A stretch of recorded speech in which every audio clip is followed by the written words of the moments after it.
Seat number 25, 31 अगस्त 2020। Subject 10th C maths. नमस्कार बच्चों, आज हम निर्देशांक ज्यामिति के बारे में बात करेंगे। निर्देशांक ज्यामिति आपको शायद पहले भी पता है। निर्देशांक ज्यामिति के बारे में 9th क्लास में भी आपने पढ़ा है ना। किसी भी तल में निर्देशांक ज्यामिति के अंदर हम क्या करते हैं, किसी भी प्लेन सरफेस को दो अक्षों से काटते हैं। ऐसे ये आपका इस प्रकार से हम दो अक्ष हैं, ये इसको हम एक्स अक्ष मानते हैं और ये वाई और ये वाई डैश। और जैसे ही हम इस प्लेन सरफेस को दो अक्षों से इसमें ड्रॉ करते हैं तो ये जो नॉर्मल प्लेस है ये कार्तीय तल कहलाता है। इसे हम क्या बोलते हैं, कार्तीय तल। कार्तीय तल ये आपने पढ़ा है ना 9th क्लास में। अब इसमें हम इस एक्स अक्ष में और वाई अक्ष में जहाँ भी दोनों कटे हैं, एक्स अक्ष और वाई अक्ष जहाँ भी कटे हैं, उस बिंदु को मूल बिंदु कहते हैं। तो ये जो बिंदु है ये आपका क्या है, मूल बिंदु। इसे क्या बोलते हैं, मूल बिंदु। ये मूल बिंदु कहलाता है। ये आपको पता है पहले से ही 9th क्लास में, तो वहीं से शुरू कर रहे हैं हम। मूल बिंदु। इसमें चार कार्टेशियन प्लेन में जो है चार क्या बने, चतुर्थांश। ये फर्स्ट क्वाड्रेंट, यहाँ पर x की वैल्यू भी, जैसे मान लो हम x के 2 पॉइंट 3 पॉइंट इसमें शो करते हैं ऐसे, यहाँ पर y के करते हैं। जहाँ पर x अक्ष और y अक्ष जीरो आपस में एक दूसरे को करते हैं मूल बिंदु, और उसके जो निर्देशांक होते हैं वो 0 0 होते हैं। यानी x की वैल्यू भी 0 है और y की वैल्यू भी 0 होती है। किसी भी बिंदु के जो निर्देशांक होते हैं वो x और y की वैल्यू होती है। ठीक है। अब यहाँ पे ऐसे ही x से जब हम राइट साइड जाते हैं तो वो पॉजिटिव होता है, लेफ्ट साइड जाते हैं तो वो -1 -2 नेगेटिव हो जाता है। ये आप लोगों ने पढ़ा है। ये 1 2 3 होता है, जानते हो ना आप लोग। ये आपका 1 2 3 ये प्लस के होते हैं और इधर ये माइनस के होते हैं। ये आप लोगों ने अच्छे से पढ़ा है पहले से। मैं इस पर ज़्यादा चर्चा नहीं करूँगा क्योंकि ये लोग आप पहले से जानते हो। तो इसमें जो है फर्स्ट क्वाड्रेंट में जो है x की वैल्यू भी पॉजिटिव आती है और y की वैल्यू भी पॉजिटिव आती है।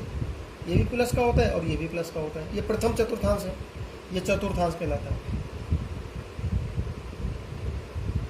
फर्स्ट चतुर्थांश। ऐसे ही ये सेकंड है। अब इस सेकंड में क्या है, x की नेगेटिव वैल्यू है और हमेशा पहले x की यानी एक्स वाई हमेशा एक्स वाई के रूप में लिखा जाता है, यानी x के साथ y। x तो x की वैल्यू यहाँ पे माइनस की आएगी और y की वैल्यू जो है यहाँ पे प्लस की आएगी। इसी तरह से इसमें थर्ड क्वाड्रेंट है। जब थर्ड चतुर्थांश में जाते हैं हम तो यहाँ पे x भी नेगेटिव है और y भी नेगेटिव है। ये हम ऑलरेडी चर्चा कर चुके हैं। और यहाँ पे इसको हम देखते हैं तो x पॉजिटिव और y है नेगेटिव। तो ये जो आपका जो फोर्थ क्वाड्रेंट है इसमें x पॉजिटिव और y नेगेटिव। तो ये चतुर्थांशों के बारे में आप लोगों ने पहले पढ़ा हुआ है। ये 9th क्लास का हिस्सा था। किसी भी बिंदु की स्थिति जो है इन्हीं चतुर्थांशों में होगी या फिर किसी एक्स अक्ष या वाई अक्ष पर होगी। ये हम ऑलरेडी पहले डिस्कस कर चुके हैं, पता है ना आप लोगों को। आइए आज हम जो है दो बिंदुओं के बीच की दूरी, इसके अंदर एक चीज़ और बता दूं साथ के साथ में। बिंदु, किसी भी बिंदु के जो निर्देशांक होते हैं, किसी भी बिंदु के निर्देशांक,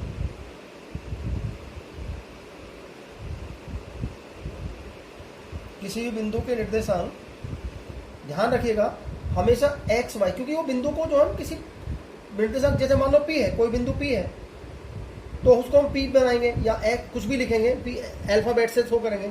और उसमें जो बिंदुओं के जो निर्देशांक होते हैं वो एक्स वाई होते हैं, ध्यान रखिएगा, होते हैं।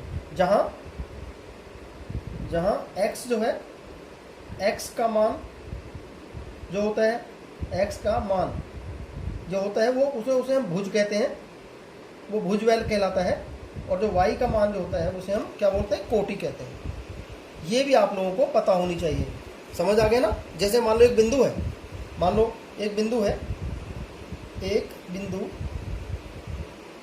जिसके निर्देशांक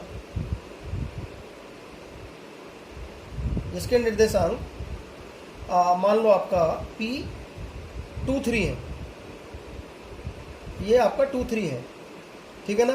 तो इसमें भुज क्या है, तो इसमें जो भुज है वो आपका हो गया 2 और कोटि हो जाएगी आपकी, ये आपकी हो जाएगी 3। और कौन से चतुर्थांश में, ये फर्स्ट में। और यह है बिंदु फर्स्ट चतुर्थांश यानी प्रथम क्वाड्रेंट, फर्स्ट चतुर्थांश, ये प्रथम चतुर्थांश में स्थित है। स्थिति के लिए यदि x की वैल्यू 0, y की वैल्यू समथिंग हो, मान लो y इक्वल टू 2 है, तो कहाँ होगा ये? यदि हम इसकी बात करें तो ये बिंदु कहाँ होगा? x0 ये हो गया, और y की वैल्यू है यहाँ पर है, तो ये बिंदु हो जाएगा 0 और 2, तो ये y अक्ष पर होगा। यह है बिंदु, जब x की वैल्यू 0 होती है तो y अक्ष पर होता है, y अक्ष पर स्थित है, y अक्ष पर स्थित होगा, ये आप लोगों ने। इसी तरह से यदि आपका उल्टा हो जाए, मान लो -2 0 आ जाए, ऐसे ही यदि ये बिंदु तो -2 कहाँ होगा? x की वैल्यू -2, ये और y इक्वल टू 0, तो ये -2 और ये आपका 0 हो जाएगा, ये बिंदु हो जाएगा। तो ये आपका कहाँ होगा? यह बिंदु, जब y की वैल्यू 0 होती है तो बिंदु x अक्ष पर होता है, और यदि x की वैल्यू 0 होती है तो वो बिंदु y अक्ष पर होता है। ये भी आपको ध्यान रखना होगा, y अक्ष पर होगा। अब यहाँ तक तो आप लोगों ने 9th क्लास का, ये तो सारा जो काम है ना वो 9th क्लास का काम है। अभी तक हमने 10th क्लास की बात इसमें कुछ भी नहीं करी है। अब हम बात करेंगे 10th क्लास के मटेरियल की। चले बच्चों थोड़ा सा आगे, आज हम बात करेंगे दो बिंदुओं के बीच की दूरी। दो बिंदुओं, ये है हमारा 10th क्लास का मटेरियल जिस पर हम चर्चा कर रहे हैं। दो बिंदुओं के बीच की दूरी कैसे निकालेंगे? आइए जरा ध्यान से मान लेते हैं दो बिंदु। एक बिंदु हो गया P, पहले बिंदु के निर्देशांक है वो x1 y1 है, और Q बिंदु है हमारा, उसके निर्देशांक है x2 y2। जब हम दो बिंदुओं की बात कर रहे हैं तो पहले बिंदु के निर्देशांक भी x y होंगे, तो पहले के हमने x1 y1 मान लिए और दूसरे के हमने x2 y2 मान लिए। अब आपको इसके बीच की दूरी निकालनी है, कि बीच की दूरी ज्ञात करिए। तो इसमें हम क्या करेंगे? कार्टेशियन प्लेन ड्रॉ करेंगे। ये हमारा एक कार्टेशियन प्लेन हमने ड्रॉ कर लिया। उसी तरह से ये x अक्ष होगा और ये आपका y अक्ष होगा। समझ आया? अब मान लो ये बिंदु P जो है x1 y1, यानी ये x2 3 ऐसे करके, ये मान लो x1 जो है ये आपका है, मान लो ये x1 है और ये आपका y1 है, तो ये x1 हो गया और ये y1 हो गया। तो बिंदु कहाँ बनेगा? इन दोनों को मिलाएंगे तो ये यहाँ बन जाएगा। ये जो है P जो होगा वो x1 y1 होगा। पता चल गया? किसी को डाउट? ये बिंदु, ये डिस्टेंस x होगी और ये डिस्टेंस आपकी y हो जाएगी। अब आपने कहा भी x2 y2 कहाँ है? मान लो y2 ये है, सपोज करिए x2 ये है, मैंने इतनी दूरी पर जाके ये आपका यहाँ से लेकर ये आपका क्या हो जाएगा? ये x2 हो जाए, और ऐसे ही यहाँ से लेकर यहाँ तक ये आपका मान लो ये y2 हो जाए। तो ये भी ऐसे ही ड्रॉ करेंगे आगे ऊपर, आप इसको देखोगे साफ साफ, तो ये यहाँ पे आपका हो जाएगा Q और ये होगा x2 y2। आया समझ में? नहीं आया? ये भी कॉमा है बीच में। अब आपको ये x2 y2 हो गया, तो अब आपको इनके बीच की दूरी निकालनी। इनके बीच की दूरी क्या होगी? इनके बीच की जो दूरी होगी, स्केल रखिए और इनको यहां से ऐसे, ये जो इनके बीच की दूरी होगी वो ये होगी ना इनके बीच की दूरी PQ। This is the distance between two point. ये इनके बीच की दूरी है। आइए इसको कैसे निकालेंगे? तो इसमें क्या करेंगे? आपको मालूम है जब हम पूरी डिस्टेंस को देखते हैं तो ये कितनी है, इसको मिला दीजिएगा। ये केवल डॉटेड इसको मिलाइए। ये डॉटेड मिलाया हमने, तो ये कितना हो जाएगा? जो जितनी डिस्टेंस ये है ये भी y होगी, ये भी y1 होगी या नहीं होगी? या राइट।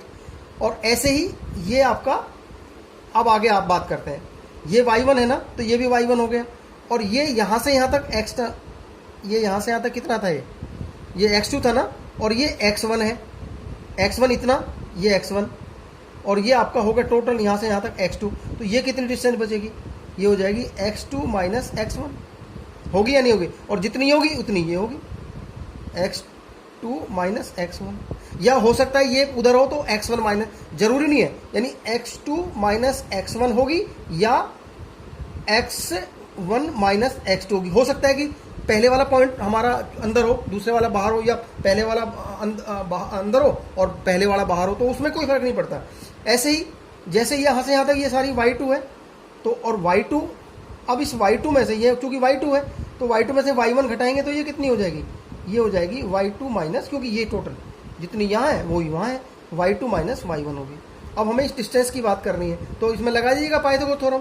ये जो आपकी थ्योरम त्रिभुज बनेगी, क्या आपने कल ही पाइथागोरस थ्योरम फिर में हमने सिद्ध की थी।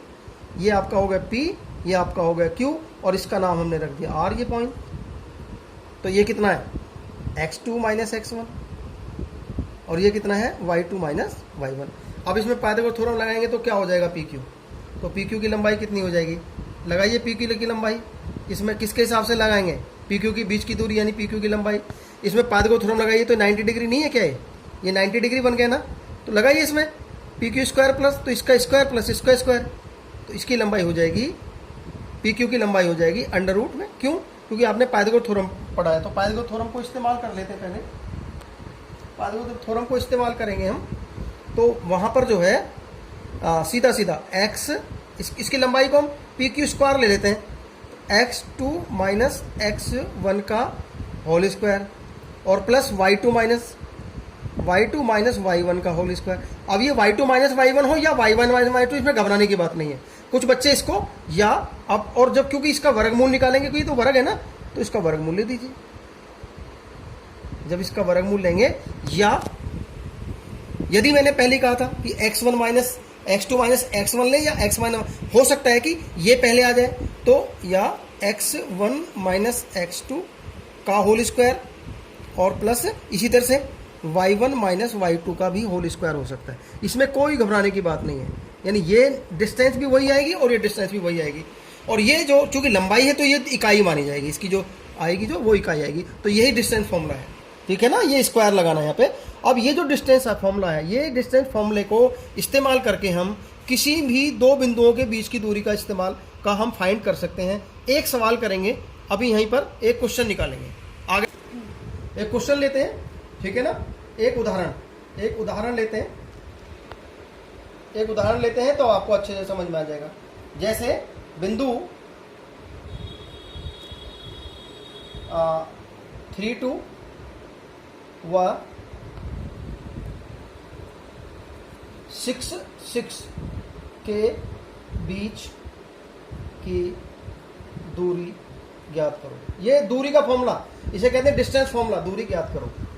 अब देखिए इसके अंदर, तो यहां पर क्या, जब हम इसको हल करेंगे तो x1 क्या है, यहां x1 3, y1 बराबर 2, ऐसे ही x2 बराबर 6 और y2 बराबर भी 6 हो गया। अब d, डिस्टेंस फॉर्मूले को हम d से कह सकते हैं। तो d बराबर क्या लगाएंगे, फॉर्मूला अभी आपने पढ़ा है। क्या पढ़ा है आपने, बताइए कौन सा फॉर्मूला है, x2 माइनस x1 इसका whole square, plus y2 minus y1 का होल स्क्वायर।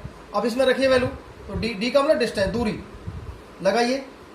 x2 क्या है, 6, तो 6 माइनस 3 यानी 6 माइनस 3 का whole square, plus y2 6 minus y1 2 इसका होल स्क्वायर।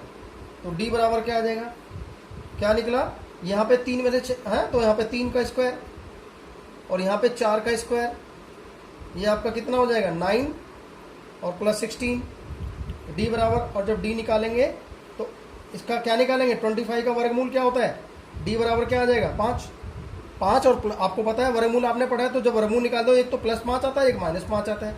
5 और -5, देखिए इकाई जो है डिस्टेंस चूंकि दूरी है तो माइनस में तो होती नहीं कभी, तो d की वैल्यू कितनी आ गई, 5 इकाई आ गई। अर्थात इन दोनों के जो बिंदुओं के बीच की दूरी है, जो 3, 2 और 6, 6 है, इन दोनों के बीच की दूरी जो है वो 5 इकाई। और इकाई क्यों लिखी है, क्योंकि दूरी है, दूरी हमेशा जो है इकाई में लिखी जाती है, डिस्टेंस है ना ये, तो मीटर, क्योंकि यहाँ पे मीटर सेंटीमीटर किलोमीटर तो है नहीं, तो इसलिए डिस्टेंस निकालने का ये फॉर्मूला है। बताइए बच्चों, समझ आया या नहीं आया। ऐसे ही यदि आपसे कहा, मान लो आपसे कहा एक बिंदु जो है मूल बिंदु है, एक उदाहरण मैं और लूंगा यहाँ तक, अगला एक क्वेश्चन भी मैं एक और लिखता हूँ। अब एक उदाहरण मैं और ले रहा हूं यहां पे, मूल बिंदु से एक बिंदु, मूल बिंदु, मूल लिखा, सॉरी मूल बिंदु लिखना है, मूल बिंदु, मूल बिंदु से एक बिंदु P 3, 4 की दूरी पर स्थित है, दूरी ज्ञात करो, दूरी ज्ञात करो। तो यहाँ पे क्या करेंगे, ऐसे सवाल को कैसे करेंगे, तो चूंकि मूल आप जानते हैं, जब आप इसको हल करेंगे तो मूल बिंदु का मतलब क्या है, अभी आपने पढ़ा है, पहले भी पढ़ा है आपने, तो मूल बिंदु का मतलब है 0 0 0 0। तो एक तो ये हो गया, इसको आप एक बिंदु ले सकते हैं, और दूसरा क्या है P 3 4। तो अब आपसे कहा भाई इसकी जो दूरी है मूल बिंदु से ज्ञात करिएगा। तो ऐसी स्थिति का मतलब एक शो करके दिखाते हैं। आप इसको ऐसे मान के चलिए, ये x हो गया, ये y हो गया, और ये आपका हो गया बिंदु, मूल बिंदु, ये तो 0 0 आ गया, और एक बिंदु मान लो यहाँ है 3 4 नहीं है, और ये बिंदु P है। तो आपको ये मूल बिंदु को हम O से रिप्रेजेंट करते हैं, तो ये मूल बिंदु किससे जो दूरी होगी ये OP कहलाएगी। इस दूरी को आपको फाइंड करना है। आया समझ में नहीं आया, ये आपकी OP मानी जाएगी, ये OP कहलाएगी। तो अब इसको कैसे निकालेंगे, लगाइए फॉर्मूला। यहाँ पर x1 बराबर 0, y1 बराबर 0, x2 बराबर 3 और y2 बराबर 4। तो अभी आपने क्या पढ़ा है, अभी आपने क्या पढ़ा है, डिस्टेंस का फॉर्मूला, OP की लंबाई यानी OP लिख सकते हैं यहाँ पे। OP का फॉर्मूला लगाएंगे तो क्या होगा, अभी मैंने यहाँ पे पहले लिखा था x2 minus x1 plus y2 minus y1 का होल लिखा था ना। मैंने उसको उल्टा भी बताया था, मैंने कहा था x1 माइनस x2 का भी स्क्वायर लगा सकते हैं, इसलिए मैंने इसको दोबारा लिखा है। मैंने कोई बिल्कुल भी घबराने की बात नहीं है, चिंता की बात नहीं, कुछ भी लगा सकते हो। कई बार बच्चे ध्यान रख गलती से कि सर हमने तो ये कर दिया, तो उससे कोई घबराने की बात नहीं, क्योंकि डिस्टेंस आएगी वो हमेशा पॉजिटिव आती है। तो OP बराबर क्या होगा, लगाइए इसमें। अब देखिए x1 क्या 0, मैंने इसलिए लिखा है विशेषकर 0 माइनस 3, तो 0 माइनस 3 का होल स्क्वायर प्लस y1 क्या है 0 0 माइनस 4 का स्क्वायर। आ रहा है समझ में, नहीं आ रहा है बच्चों। OP बराबर क्या हो जाएगा, यहाँ पे आ जाएगा -3 का स्क्वायर, और यह आ जाएगा -4। आपने अभी द्विघात समीकरण पढ़ा है, बहुत सारा समझाया था वहाँ पे कि कभी भी जब माइनस का स्क्वायर होता है वो भी प्लस होता है, -3 इंटू -3। तो ये भी आपका माइनस माइनस प्लस, हमेशा स्क्वायर जो है वो पॉजिटिव होते हैं, तो हमें इसका भी ध्यान रखना है। आइए हम आगे बात करते हैं। तो यह पे क्या हो जाएगा, OP बराबर क्या होगा, तो इसका भी स्क्वायर जब हम करेंगे वो 9 आएगा, और इसका स्क्वायर भी हम जो करेंगे वो 16 आएगा, तो ये भी 25 का स्क्वायर आ जाएगा। और यहाँ पे OP, और OP बराबर क्या हो जाएगा, OP बराबर जो है वो ही 5 इकाई आएगी। बताइए बच्चों, ध्यान रहेगा नहीं रहेगा, ये आपका आंसर हो गया। तो इस प्रकार से मुझे लगता है कि मैंने पूरा जो भी आपका पूरा टॉपिक था वो आपको समझा दिया है। विशेष रूप से ध्यान रखें, एक कार्टेशियन प्लेन जिसमें x अक्ष और y अक्ष एक दूसरे को कट करते हैं, उसमें आपका ये वाला जो x अक्ष कहलाता है और ये वाला y अक्ष कहलाता है, आपने पढ़ा है। इसमें मूल बिंदु होता है, मूल बिंदु के निर्देशांक हमेशा 0 0 होते हैं। किसी भी बिंदु के निर्देशांक x y से हम शो करते हैं। x की जो वैल्यू होती है भुज यानी भुज, और y की वैल्यू होती है वो कोटि होती है। ध्यान रखेंगे, यदि x की वैल्यू किसी बिंदु के निर्देशांक 0 और 5 है, तो यदि x की वैल्यू 0 है तो वो y अक्ष पर आएगा, और यदि दूसरा 5 0 हो, यानी यदि y की वैल्यू 0 हो जाती है, यानी मान लो किसी बिंदु का भुज जो है वो क्या है 0 है, तो इसका मतलब वो बिंदु y अक्ष पर आएगा, क्योंकि इसकी कोटि दी हुई है। और यदि किसी बिंदु का कोटि 0 है, इसका मतलब वहां पे जो है उसका भुज दिया है, तो वो बिंदु x अक्ष पर आएगा। तो ये बेसिक चीजें हैं, मूल बिंदु के निर्देशांक बता दिया आपको, डिस्टेंस फॉर्मूला आपको निकालना बता दिया आपको, फॉर्मूला निकालने से क्वेश्चन निकालने आपको समझा दिए। तो ये एक्सरसाइज अब आपने जो पूरी आपकी वर्कशीट है, वर्कशीट नंबर कौन सी है, वर्कशीट नंबर 25 को हल करना है, और मुझे बताएं कि सर हमें अच्छे से समझ में आया है। धन्यवाद आज के लिए, थैंक यू वेरी मच।